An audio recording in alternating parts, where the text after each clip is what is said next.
Dynasty owners, it is playoffs time. It's your boy James. Let's get right into it. Um, as always, make sure you guys hit that like button, subscribe to the channel, follow, notification bell, leave some comments, all that good stuff.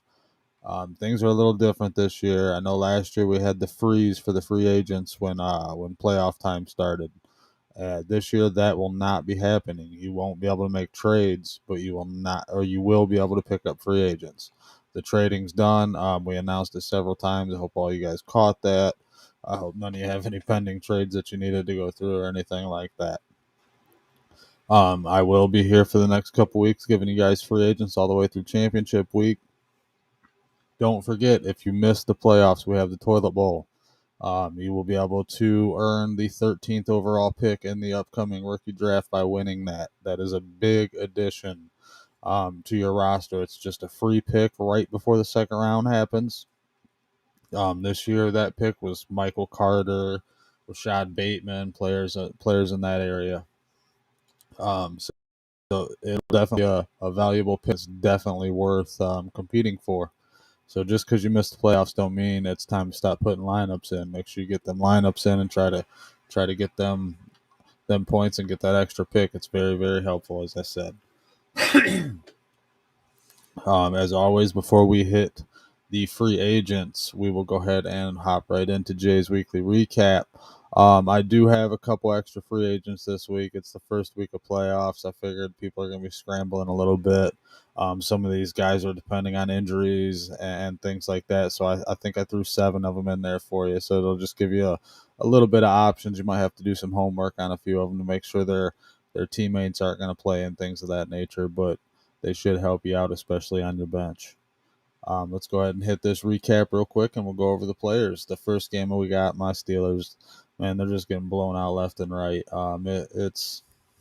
It's not what I was expecting at all out of this defense this year, but they've been banged up. Big Ben didn't look too bad. You know, they had a nice little comeback, could have got away with it at the end, but Chase Claypool decided to do a little first down dance and things like. I think y'all know what he did. He'll probably be in Tomlin's doghouse for a little bit. We'll see.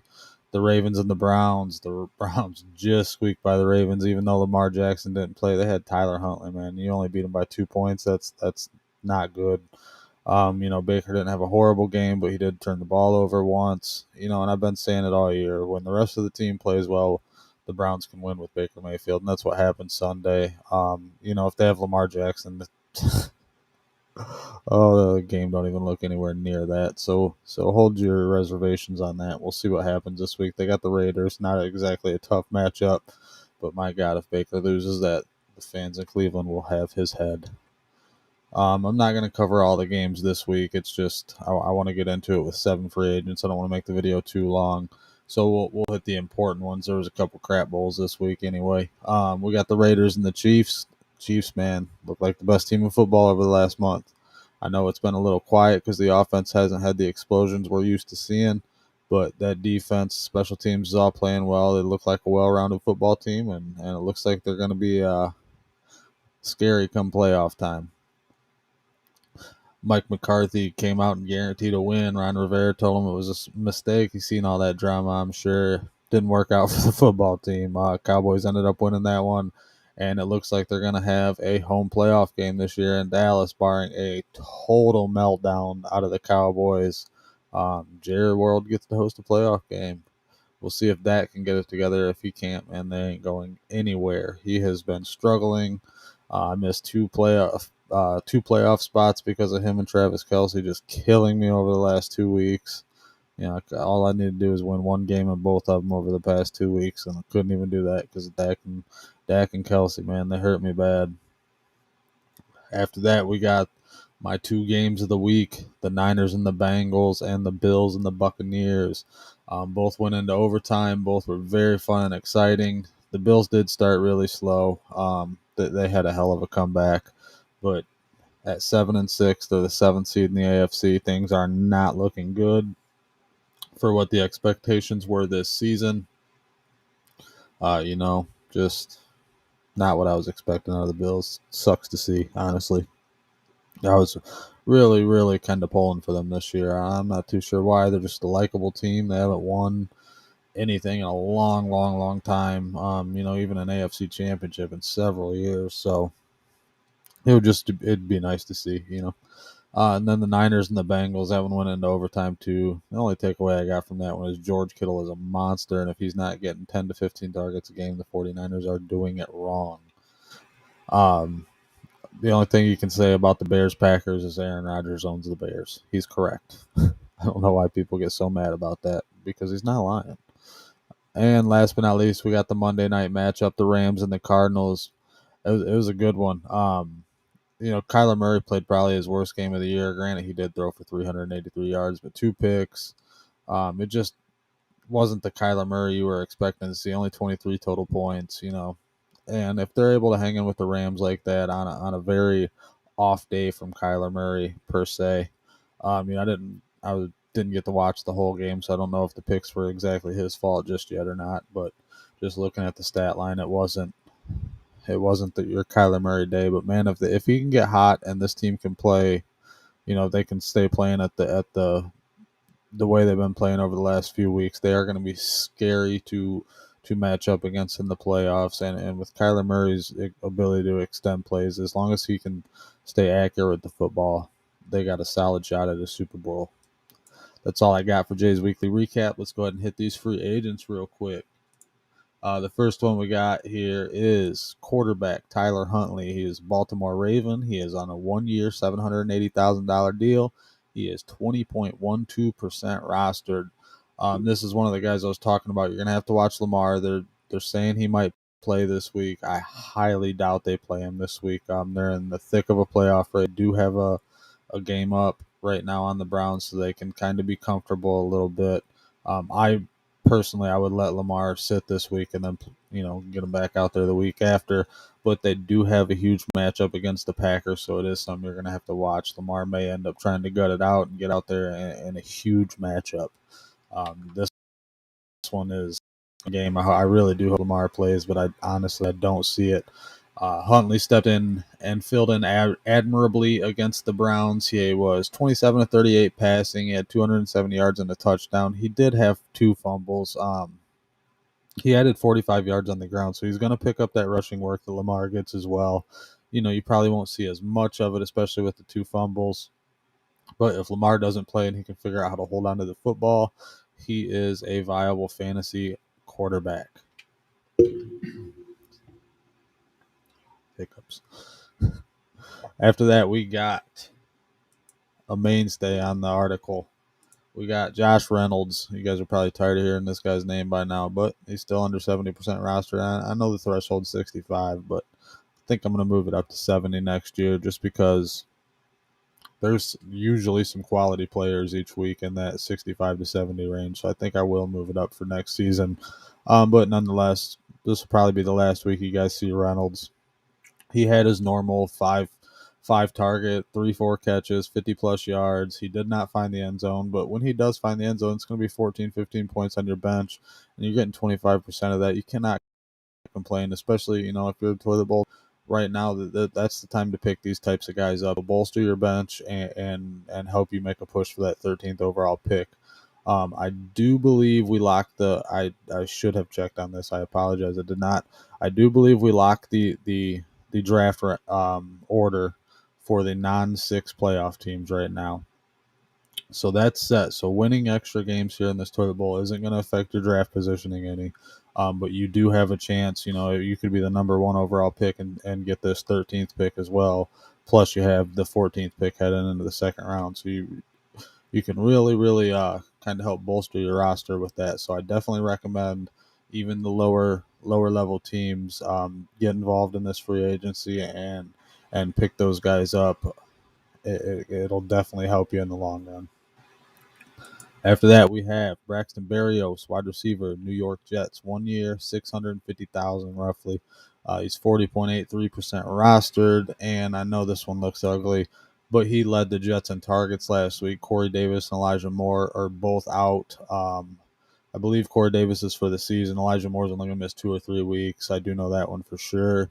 But while he's out, Barrios is going to be the guy. You would think it would be Crowder, but he only seen 6 targets this last week for 19 yards. Barrios had 6 catches for 52 yards on 10 targets. Good enough for 11.2 dynasty owner points. And if he finds the end zone there, guys, that's a 17, 18 point day. You get 25% of that on your bench. That is actually going to be a worthwhile contribution, not just kind of canceling the other player or your opponent's bench out. So Braxton Barrios, definitely take a look at him. He's rostered in less than half of the leagues. Definitely somebody at least the toilet bowl roster should have on their team. After that, finally, I get to put a Pittsburgh Steeler on the list. Finally, we got James Washington. He's got a 1-year, $1.1 million deal. He is 66.27% rostered. He's another tricky one. Chase Claypool. Chase Claypool is kind of in the doghouse right now. He did that horrific first down dance when time was running out, and it ultimately cost the Steelers a second shot at the end zone at the end of the game, and they had to rush the first play as it is. So if Claypool doesn't do that, they're in a better spot, and Mike Tomlin doesn't put up well with that stuff. So I could see James Washington getting some extra work this week. Washington will only be a 1 week pickup unless there's an injury to Deontay or Claypool. But he did have 4 catches, 65 yards, and a touchdown. Definitely somebody to look into putting on your roster for a bench spot. After that, I'm going to hit these last 3 kind of quick. Trying not to go over the 15-minute mark for you guys here. We got Royce Freeman, running back, Houston Texans, 1 year, $985,000. He is 50% rostered. Rex Burkhead got banged up against the Seahawks this Sunday, and David Johnson was on the COVID list. He may come back this week, but the Texans haven't used him at all this season, so I don't see why that would start this week. Royce Freeman did put in a somewhat decent performance through the air. He had 6 catches for 51 yards. He didn't do anything on the ground. I think it was 11 carries for 15 yards. I didn't even put it on there because it was so bad. But then again, nobody's had a good yards per carry average on the Texans all season long. So I wouldn't expect it out of Freeman either. But with Davis Mills in there, it opens up the offense a little bit, and it might make that running back position at least something you can put on your bench. Definitely not starting a Texans running back outside of emergencies on any roster, on any fantasy football team. But on the bench, it does make sense in some spots. Up next, we have Craig Reynolds, running back, Detroit Lions, 1 year, $150,000. He is not rostered anywhere. If Jamal Williams or DeAndre Swift miss this upcoming game, Craig Reynolds is a solid pickup. The Lions have utilized a 2-back set all year long. They've rotated the running backs in and out and kept them fresh all year long. It's not going to change just because the names are different. We've seen it last week. But Craig Reynolds, compared to Ikabagwe, or however you say his last name, I don't even know. But Reynolds thoroughly outplayed him. The latter had, or Ikawabwe, I have no idea how to say that guy's name. It's so confusing. But he did fumble. He had less than 30 yards for the total game, or 30 yards in total for the game.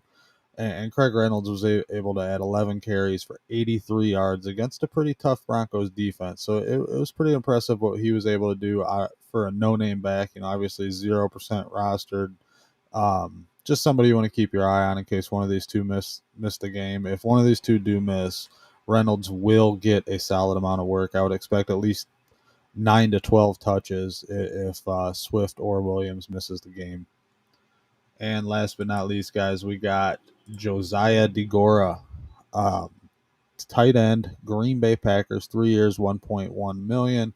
He is 24.26% rostered.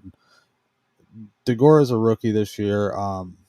He's not a superior athletic tight end or anything like that, but he will get the job done. He's going to run the right routes. He's going to be in the right spot, and that means trust from Aaron Rodgers. I don't know.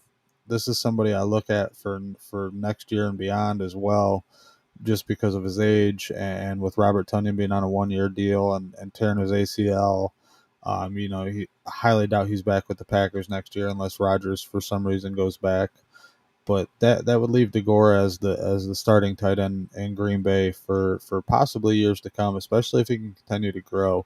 Ever since Tunyon got hurt, he's had at least 2 targets in every game. He's seen 4 and 3, and then he's found the end zone once. In this last game, he had 3 targets, caught all 3 of them for 44 yards, and that's just building a rapport with Rodgers, and that's what you want to see, especially if he can start to do it in the inside of the red zone and really turn a couple of these receptions into some high value points for your dynasty owner roster.